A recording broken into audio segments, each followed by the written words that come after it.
السلام علیکم۔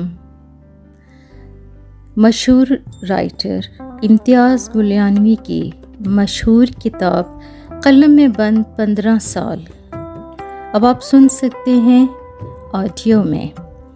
آج پیش خدمت ہے کتاب کا افسانہ نمبر 7 جس کا نام ہے معکوس راہیں۔ آواز نسرین ملک۔ میرا نام شاکر علی ہے۔ میں بہت زیادہ امیر تو نہیں، لیکن کھاتے پیتے گھرانے سے تعلق رکھتا ہوں۔ خوش لباس ہوں اور اسمارٹ ہوں۔ اس کے لیے صنف مخالف کے لیے میرے اندر کوئی خاص کشش ضرور ہے۔ یہ میں نہیں کہتا، لوگ کہتے ہیں، کیونکہ دیکھنے والی آنکھ بہت کچھ دیکھ لیتی ہے۔ میں یونیورسٹی میں جس کی طرف بھی دیکھ لوں وہ مجھ سے متاثر ہوئے بغیر نہیں رہ سکتا۔ میرا درمیانہ قد، اسمارٹ جسم، مشکی رنگت اور میرے گھنگریالے بال کسی بھی شخصیت کو متاثر کرنے کے لیے کافی ہیں۔ بچپن میں ایک مرتبہ میں بیمار ہو گیا تھا۔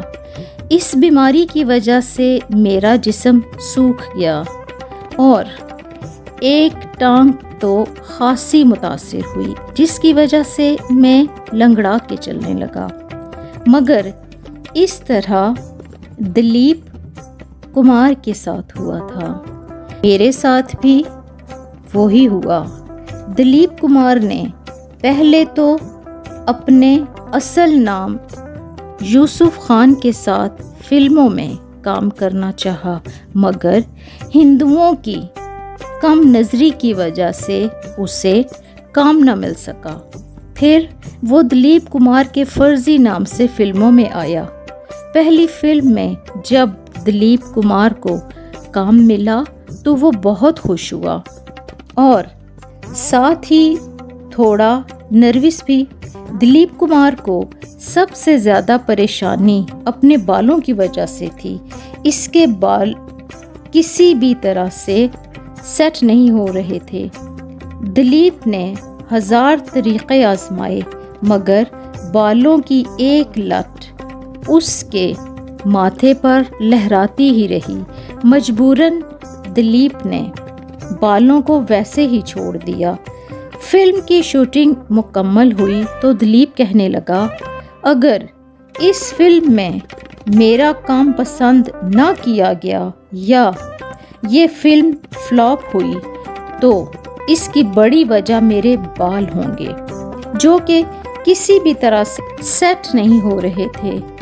دلیپ نے 1000 طریقے آزمائے، مگر بالوں کی ایک لٹ اس کے ماتھے پر لہراتی ہی رہی۔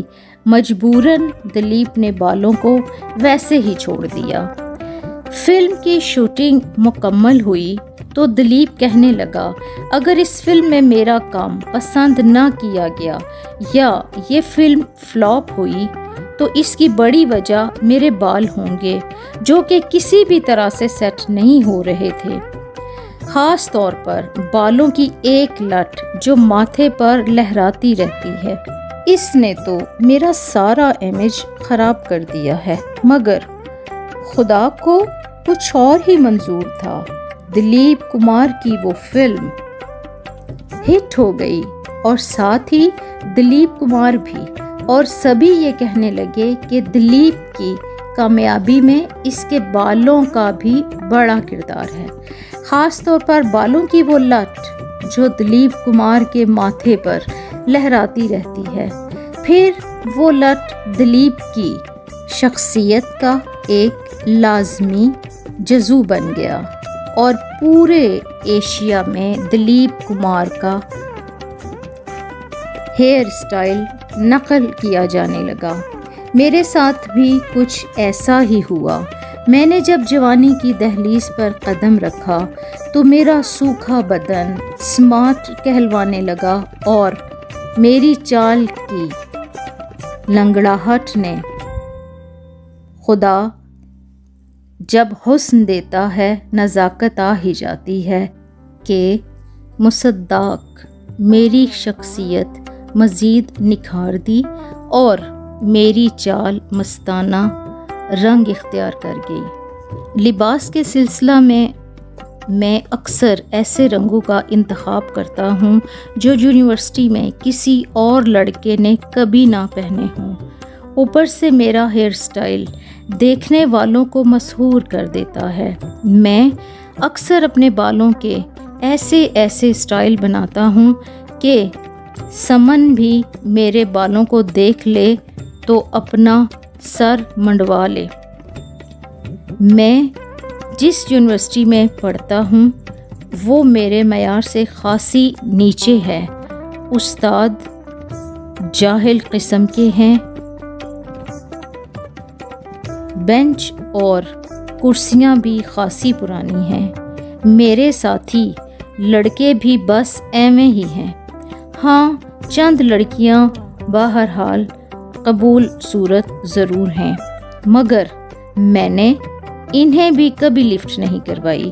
مجھے تو بیرون ملک کی کسی اعلیٰ سی یونیورسٹی میں داخلہ لینا چاہیے تھا، مگر مجبوراً اس یونیورسٹی میں مجھے داخلہ لینا پڑا، اور دراصل گریجویشن میں میرے نمبر تھوڑے کم آئے تھے اور بیرون ملک یونیورسٹی میں داخلے کے لیے ذرا زیادہ نمبر ہونے چاہیے۔ دراصل ہمارا سسٹم آف ایجوکیشن ہی خراب ہے۔ ہمارے ہاں رٹا مار قسم کے لڑکے تو کتابیں رٹ کے زیادہ نمبر لے جاتے ہیں، اور مجھ جیسے ذہین اور جینیس طلبہ چونکہ رٹا لگانا پسند نہیں کرتے، اس لیے امتحانوں میں پیچھے رہ جاتے ہیں۔ میں اکثر سوچتا ہوں کہ شاید میں غلطی سے اس ملک میں پیدا ہو گیا ہوں۔ مجھے تو انگلینڈ یا امریکہ جیسے کسی بڑے ملک میں پیدا ہونا چاہیے تھا، کیونکہ وہاں پر ہی میری صحیح قدر ہو سکتی ہے۔ ویسے یہاں پر بھی میری قدر و قیمت کچھ کم تو نہیں۔ اب سینوریٹا کو ہی لے لیں، یونیورسٹی میں یوں میرے آگے پیچھے پھرتی ہے کہ کیا بتاؤں۔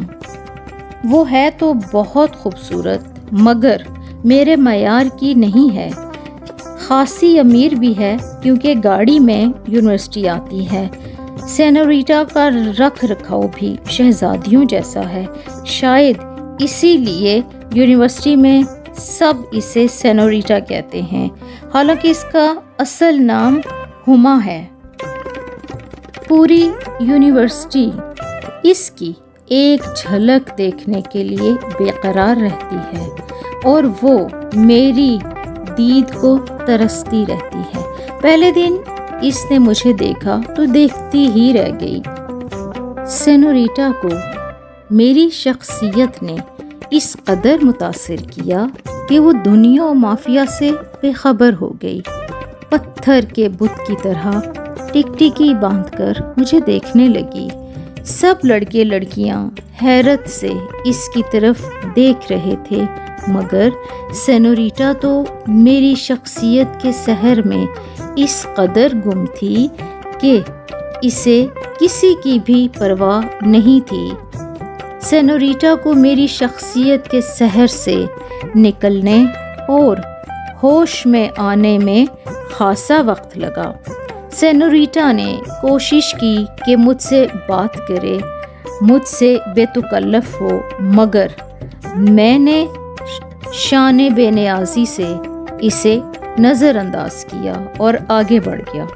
اگر میں چاہتا تو میری زندگی میں بے شمار لڑکیاں آ سکتی تھیں، مگر میں نے کسی کو بھی اپنی زندگی میں داخل نہ ہونے دیا۔ دراصل لڑکیاں نخرے بہت کرتی ہیں، اور ان کے قریب ہونے کے لیے بندے کو ان کے ناز اٹھانے پڑتے ہیں، جبکہ وہ سب کچھ مجھ سے نہیں ہوتا۔ میں خود شہزادوں جیسی عادات کا مالک ہوں۔ شہزادے کسی کے ناز اٹھاتے نہیں بلکہ لوگ ان کے ناز اٹھاتے ہیں۔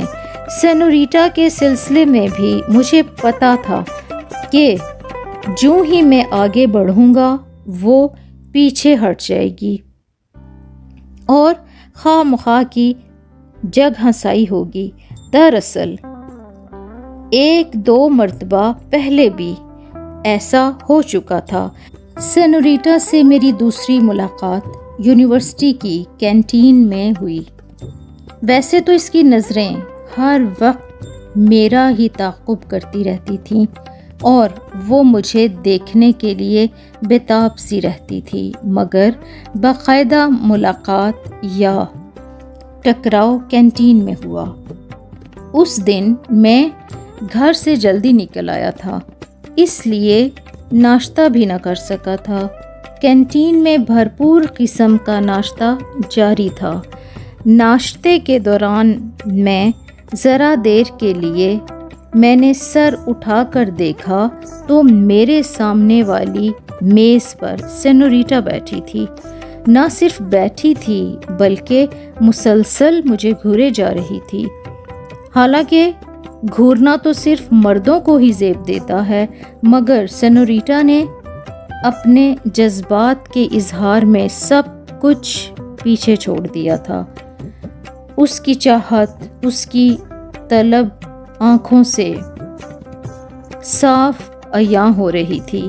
مجھے اس کی بے باکی پر ذرا دیر کے لیے حیرت تو ہوئی، مگر ساتھ ہی ایک احساس سے تفاخر بھی جاگ اٹھا کہ یونیورسٹی میں ایک سے بڑھ کر ایک لڑکا ہے، لیکن سینوریٹا نے صرف مجھے ہی پسند کیا ہے۔ کسی نے سچ کہا ہے، حسن دیکھنے والے کی آنکھ میں ہوتا ہے۔ سینوریٹا کی آنکھ کے حسن نے میرے وجود کے حسن کو دیکھ لیا تھا، اس لیے وہ مجھ پہ مرے جا رہی تھی۔ تھوڑی دیر تو وہ بیٹھی رہی، پھر اٹھ کر میرے پاس چلی آئی اور مجھ سے کہنے لگی، کیا میں یہاں بیٹھ سکتی ہوں؟ میں نے مسکرا کر کہا، کیوں نہیں، یہ میری جاگیر تو نہیں، کینٹین کی کرسی ہے۔ وہ فوراً کرسی کھینچ کر بالکل میرے ساتھ ہی بیٹھ گئی اور نظریں جما کر میری طرف دیکھنے لگی۔ میں نے نظریں اٹھا کر اس کی طرف دیکھا تو تھوڑی شرما سی گئی اور بات بناتے ہوئے بولی، آج آپ یونیورسٹی لیٹ آئے ہیں، خیر تو تھی؟ میں نے حیرت سے اس کی طرف دیکھا اور کہا، کیا آپ میری جاسوسی کرتی رہتی ہیں؟ جو آپ کو پتا ہے کہ میں کب یونیورسٹی آتا اور جاتا ہوں؟ اس نے مسکرا کر میری طرف دیکھا مگر میری بات کا جواب نہ دیا اور اپنی بات آگے بڑھاتے ہوئے بولی، آئی ایم سوری، دراصل مجھے پہلے اپنا تعارف کروانا چاہیے تھا۔ میرا نام ہما حسن ہے، اپنے والدین کی اکلوتی بیٹی ہی سمجھ لیں۔ میرے والد امپورٹ ایکسپورٹ کا بزنس کرتے ہیں۔ ہم لوگ گلبرگ میں رہتے ہیں۔ اب آپ بتائیے، آپ کا نام کیا ہے؟ میں نے اسے اپنا نام بتایا، مگر سینوریٹا تو میرے بارے میں سب کچھ جاننے کے لیے بےتاب نظر آ رہی تھی۔ اس نے میرے متعلق بے شمار سوالات کر ڈالے۔ سینوریٹا مجھ سے پوچھنے لگی، آپ کو رنگ کون سا پسند ہے؟ آپ کو کھانا کون سا اچھا لگتا ہے؟ وغیرہ وغیرہ۔ میرے خاندان کے بارے میں بھی اس نے ایک سوال پوچھ ڈالا۔ شاید وہ سوچ رہی ہوگی کہ شادی کے بعد میں نے ان کے لیے گھر میں ہی رہنا ہے، اس لیے گھر کے بارے میں بھی اور گھر والوں کے بارے میں بھی معلومات ہونی چاہیے۔ وہ سارا دن میرے سامنے بیٹھی رہی۔ جب چھٹی کا وقت ہو گیا تو میں نے اس سے کہا کہ اب تو گھر چلنا چاہیے، یونیورسٹی میں بھی چھٹی ہو گئی ہے۔ اس نے بے دلی سے کرسی چھوڑ دی۔ صاف لگ رہا تھا کہ اس کا دل نہیں چاہ رہا کہ وہ مجھ سے جدا ہو۔ پھر وہ مجھ سے پوچھنے لگی، کل تو آپ آئیں گے؟ میں نے کہا ہاں۔ سینوریٹا اداسی سے بولی، خیر میں کل تک کا وقت کسی نہ کسی طرح گزار ہی لوں گی۔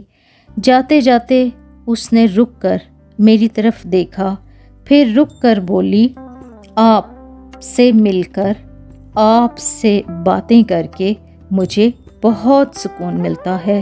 جی چاہتا ہے ہر وقت آپ کے پاس ہی بیٹھی رہوں۔ آپ اگر برا نہ منائیں تو ہم لوگ 1 گھنٹہ روز اکٹھے گزار لیا کریں۔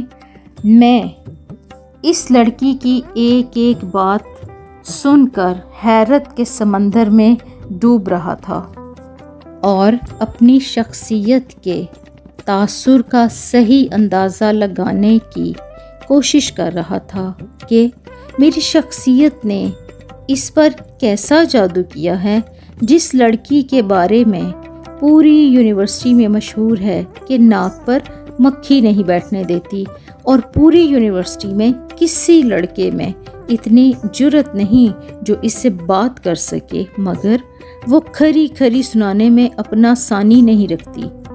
وہ لڑکی اتنا بھی مجھ پر مرتی ہے، میری اس قدر دیوانی ہو چلی ہے کہ میرے ساتھ چند منٹ گزارنے کے لیے میری منتیں کیے جا رہی ہے۔ یہ سوچ کر ہی میرا سر فخر سے تن گیا کہ پوری یونیورسٹی جس لڑکی پر مرتی ہے وہ لڑکی میرے لیے پاگل ہو رہی ہے۔ پھر اکثر ہماری ملاقاتیں ہونے لگیں، ہم گھنٹوں بیٹھے دنیا جہاں کی باتیں کرتے۔ سینوریٹا کو شاعری سے خاص لگاؤ تھا، وہ مجھے اپنی پسند کے اشعار سناتی۔ فیض، پروین شاکر، محسن نقوی اور احمد فراز اسے بھی بہت پسند تھے۔ سینوریٹا نے زبان سے گو کبھی اظہار محبت نہیں کیا تھا، لیکن اس کی ایک ایک ادا سے محبت برستی نظر آتی تھی۔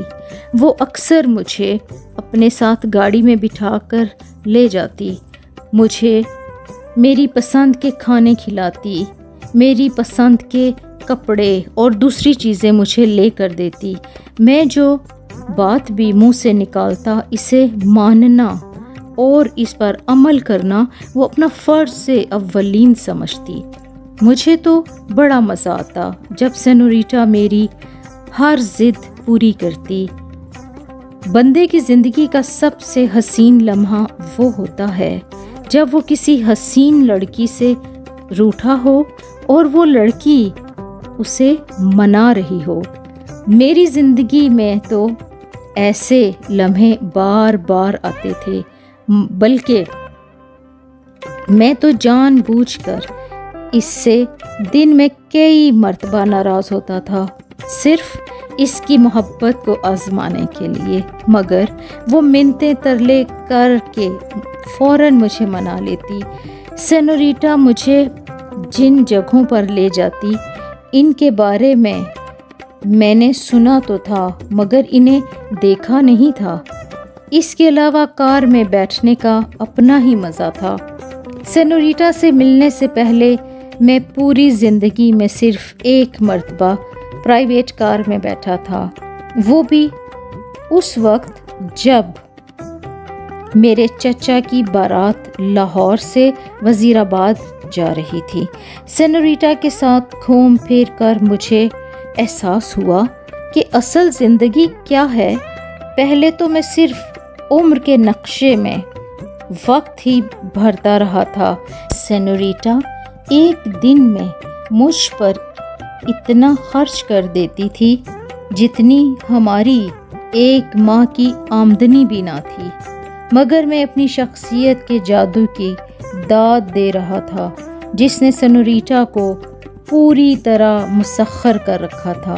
سینوریٹا مجھے کئی مرتبہ اپنے گھر آنے کے لیے کہہ چکی تھی کہ امی آپ سے ملنا چاہتی ہیں، مگر میں ٹال رہا تھا۔ ایک دن اس نے مجھ سے میری تصویر مانگ لی کہ میں آپ کی تصویر امی جان کو دکھاؤں گی۔ میں خود کو ہواؤں میں اڑتا ہوا محسوس کر رہا تھا۔ میں نے بھی سینوریٹا کے متعلق اپنے گھر والوں کو بتا دیا تھا۔ تھوڑی سی پیش و پس کے بعد میرے گھر والے راضی ہو گئے۔ میں سینوریٹا کے گھر جانے سے پہلے اسے اپنے بارے میں سب کچھ بتا دینا چاہتا تھا۔ گو کہ سینوریٹا میرے بارے میں بہت کچھ جانتی تھی، مگر ابھی بھی بہت کچھ جاننا باقی تھا۔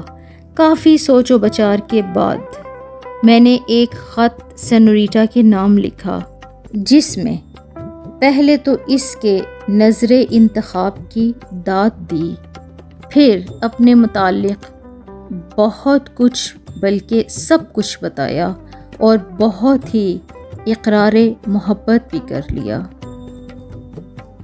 میرا نام ہما حسن ہے۔ میرے والد بہت بڑے بزنس مین ہیں۔ ہمارے خاندان کا شمار پاکستان کے چند امیر کبیر خاندانوں میں کیا جاتا ہے۔ ہم 2 بہن بھائی تھے۔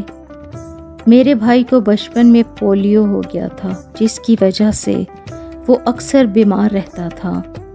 مجھے اپنے بھائی سے بے حد محبت تھی۔ بہنوں کو تو ویسے بھی بھائی بہت پیارے ہوتے ہیں، مگر اپنے بھائی کے لیے میری محبت اتنی زیادہ تھی کہ عام آدمی کے لیے اس کا اندازہ لگانا بھی مشکل ہے۔ میرا بھائی چونکہ بیمار رہتا تھا، اس وجہ سے اس کی رنگت سیاہ ہو گئی تھی۔ وہ خاصا کمزور ہو گیا تھا، مگر جیسا بھی تھا میرا تو بھائی تھا اور مجھے بے حد پیارا تھا۔ اتنا پیارا تھا کہ اس پیار کا شمار بھی ممکن نہیں۔ پھر ایک دن قدرت کے بے رحم ہاتھوں نے میرا بھائی مجھ سے چھین لیا۔ میں اس دن اتنا روئی کہ ساون بھادوں بھی کبھی اس طرح سے نہ برسے ہوں گے۔ میں اپنے بھائی سے 1 سال چھوٹی تھی۔ گھر میں سبھی مجھ سے محبت کرتے ہیں اور میرے ناز اٹھاتے ہیں۔ اللہ تعالیٰ نے مجھے شکل و صورت بھی اچھی دی ہے۔ اسکول و کالج کی تعلیم کے دوران میں نے ایسی بے شمار آنکھیں دیکھی ہیں جنہوں نے میرے حسن کو خراج تحسین پیش کیا۔ یونیورسٹی میں تو سبھی نے مجھے ایک شہزادی کے نام پر سینوریٹا کا خطاب دے رکھا ہے، مگر میں نے ان باتوں کا کبھی بھی اثر نہیں لیا اور نہ ہی کبھی صنفک مخالف کے حوصلہ افزائی کی۔ میری سہیلیاں میرے نام کے اعتبار سے اکثر مجھے کہتی ہیں، ہما، اللہ تعالیٰ نے تمہیں کیا خوبصورت شکل و صورت دی ہے۔ جو دیکھتا ہے اپنی آنکھیں تمہارے چہرے پر چھوڑ جاتا ہے اور اپنے دل میں تمہاری تصویر بسا لیتا ہے۔ اوپر سے اتنی زیادہ دولت کی اکیلی وارث ہو۔ تم تو اپنے نام کے مصادق بالکل ہما پرندے کی طرح ہو۔ ہما اس پرندے کا نام ہے جسے آج تک کسی نے نہیں دیکھا، مگر وہ پرندہ جس شخص کے سر پر بیٹھ جائے وہ بادشاہ بن جاتا ہے۔ اس طرح تم بھی جس شخص کو اپناؤ گی وہ سچ مچ بادشاہ بن جائے گا، کیونکہ مال و دولت کے ساتھ ساتھ دولت حسن بھی اس کے ہاتھ آئے گی۔ اس طرح بے شمار تبصرے میں اپنے بارے میں سنتی رہی، مگر میں نے انہیں ایک مذاق سے زیادہ کوئی اہمیت نہ دی۔ میں نہ کبھی اپنے حسن پر نازاں ہوئی اور نہ کبھی بے پناہ دولت کی وجہ سے میرے دل میں غرور پیدا ہوا۔ دراصل میں ایک دکھی روح تھی جو سب کچھ حاصل ہونے کے باوجود اداس تھی۔ پہلے بھائی کی بیماری اور پھر اس کی موت نے میرے دل کو کرچی کرچی کر دیا تھا۔ میں اپنے والدین کی خوشی کی خاطر لوگوں سے ہنس بول بھی لیتی اور دوسروں کو دکھانے کے لیے خوش نظر آنے کی کوشش بھی کرتی تھی، مگر خوشی کس چڑیا کا نام ہے، یہ میں نے کبھی نہیں دیکھی تھی۔ ابو اپنے بزنس میں مصروف رہتے تھے اور امی اپنے سوشل ورک میں مگن۔ جب تک بھائی زندہ تھا میرا زیادہ وقت بھائی کے ساتھ ہی گزرتا تھا۔ بھائی کے مرنے کے بعد میں تھی اور میری تنہائی۔ میری یہ تنہائی اس طرح سے میری ساتھی بن گئی تھی کہ اکثر میں لوگوں کے درمیان بیٹھے ہوئے بھی خود کو تنہا ہی محسوس کرتی۔ بے شمار لڑکوں نے میری زندگی میں آنے کی کوشش کی، مگر میں نے کسی کی بھی حوصلہ افزائی نہیں کی۔ زندگی بس اسی طرح سے گزر رہی تھی جیسے کوئی قیدی سزا کے دن کاٹ رہا ہوتا ہے۔ ایک دن میں نے یونیورسٹی میں شاکر کو دیکھا تو دیکھتی ہی رہ گئی۔ مجھے گرد و پیش کا کچھ ہوش نہ رہا۔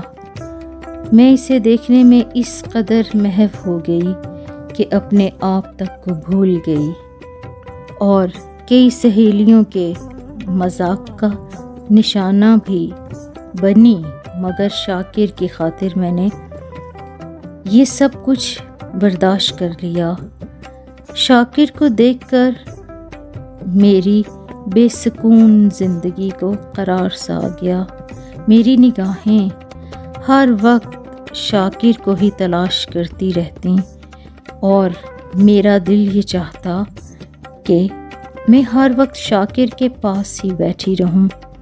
میری سہیلی نوشین ایک دن مجھ سے کہنے لگی، ہما تم شاکر کی خاطر کیوں خود کو مذاق بنوانے پر تلی ہوئی ہو؟ تمہیں اللہ تعالیٰ نے ہر طرح سے نواز رکھا ہے۔ یونیورسٹی میں ایک سے بڑھ کے ایک لڑکا ہے اور سبھی تمہارے تمنائی ہیں۔ تم ایک مرتبہ آنکھ اٹھا کر کسی کی طرف بھی مسکرا کر دیکھ لو، وہ عمر بھر کے لیے تمہارا ہو جائے۔ پھر تم نے شاکر ہی کو کیوں پسند کیا ہے؟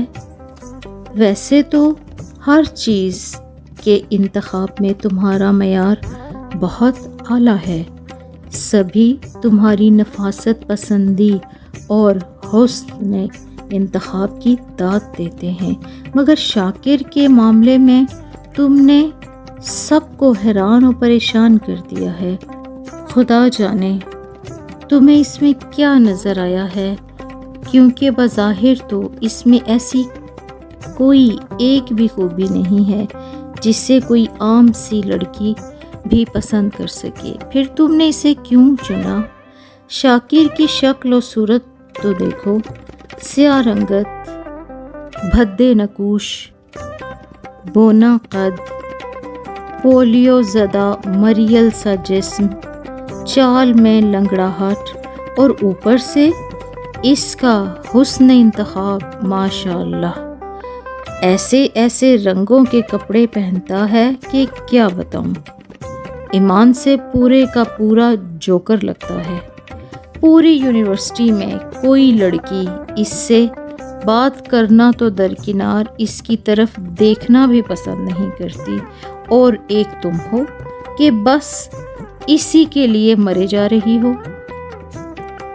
تم صرف میری ایک بات کا جواب دو، آخر تمہیں شاکر میں کیا چیز نظر آ گئی ہے جس نے تمہیں شاکر کا اس قدر دیوانہ بنا دیا ہے کہ تمہیں کسی بات کی پرواہ ہے نہ ہوش؟ نوشین کی باتیں سن کر میں مسکرانے لگی۔ میں نے نوشین کی کسی بات کا بھی جواب نہ دیا، کیونکہ مجھے یقین تھا کہ نوشین میری بات کا یقین نہیں کرے گی، اور اگر میں نے دل کی بات نوشین کو بتا دی تو وہ مذاق اڑائے گی اور شاکر کے متعلق بدگمان کرنے کی بھرپور کوشش کرے گی۔ اس طرح میرے جذبات مزید مجروح ہوں گے اور مجھے دکھ ہوگا۔ میں شاکر کی پسند اور ناپسند کا خاص خیال رکھتی تھی اور اس کی ہر خواہش پوری کرنے کی کوشش کرتی تھی۔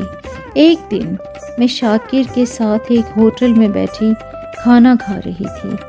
ہوٹل بھی شاکر کی پسند کا تھا اور کھانا بھی۔ کھانا کھانے کے بعد شاکر نے جیب میں ہاتھ ڈالا تو میں نے اسے منع کرتے ہوئے کہا، دیکھو میرا تم سے معاہدہ ہے کہ میں ہر چیز کا بل دیا کروں گی، تم اپنے پیسے اپنے پاس ہی رکھو۔ میری بات سن کر شاکر مسکرا کر کہنے لگا، میرے پاس اتنی رقم کہاں کہ اس مہنگے ہوٹل کا بل ادا کر سکوں، میں تو ایک چیز تمہیں دینا چاہتا ہوں۔ یہ کہہ کر شاکر نے اپنی جیب سے ایک لفافہ نکال کر میرے حوالے کر دیا۔ میں نے پوچھا، یہ کیا ہے؟ تو وہ بولا، یہ خط ہے، تم گھر جا کر اسے آرام و سکون سے پڑھنا۔ اس خط میں میں نے بہت سی کہی اور انکہی باتوں کے بیچ اپنے دل کی بات بھی لکھ دی ہے۔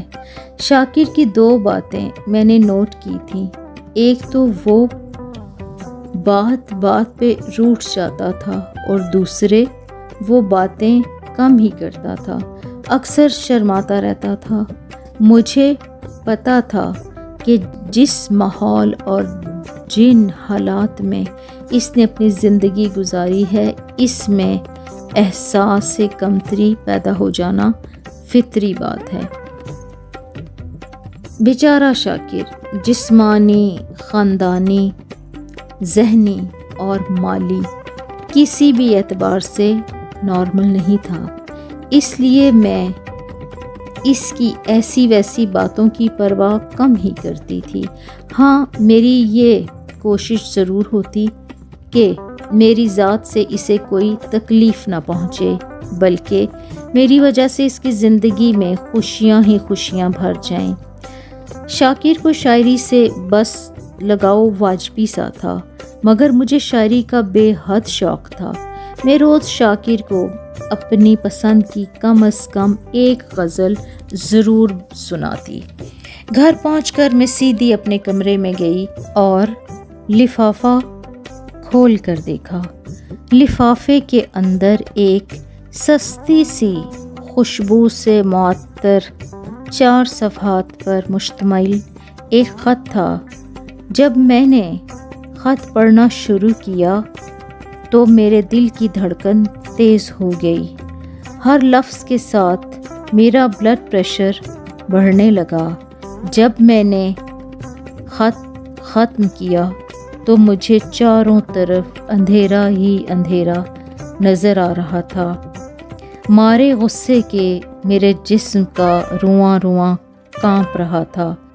اس وقت میرا دل یہ چاہ رہا تھا کہ گولی سے نہیں بلکہ گرنیڈ یا بم سے ذلیل شاکر کے ٹکڑے ٹکڑے کر دوں۔